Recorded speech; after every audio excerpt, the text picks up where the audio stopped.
Israel বহুবার ইরানের মাটিতে হত্যা ও হামলা চালিয়েছে। এবার ধৈর্য হারিয়েছে ইরান, এখন সময় এসেছে তাদের শিক্ষা দেওয়ার।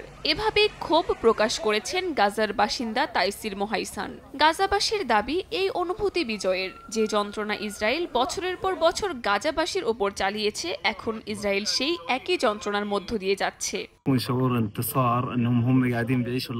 তারা আমাদেরকে 2 বছর ধরে যেভাবে ভোগাতে বাধ্য করেছিল, আজ তারা নিজেরাই তা ভোগ করছে। আমরা প্রতিদিন এই ধ্বংস আর কষ্টের ভেতর দিয়ে যাই। তেল আবিবের মানুষজন ধ্বংসস্তূপের নিচ থেকে বের হওয়ার চেষ্টা করছে।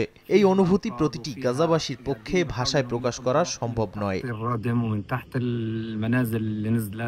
শত শত ব্যালিস্টিক ক্ষেপণাস্ত্র ও আত্মঘাতী ড্রোন দিয়ে ইসরায়েলে হামলা চালিয়েছে ইরান। অন্যদিকে তেল আবিবের দাবি তারা ইরানের আকাশসীমা নিয়ন্ত্রণে রেখেছে।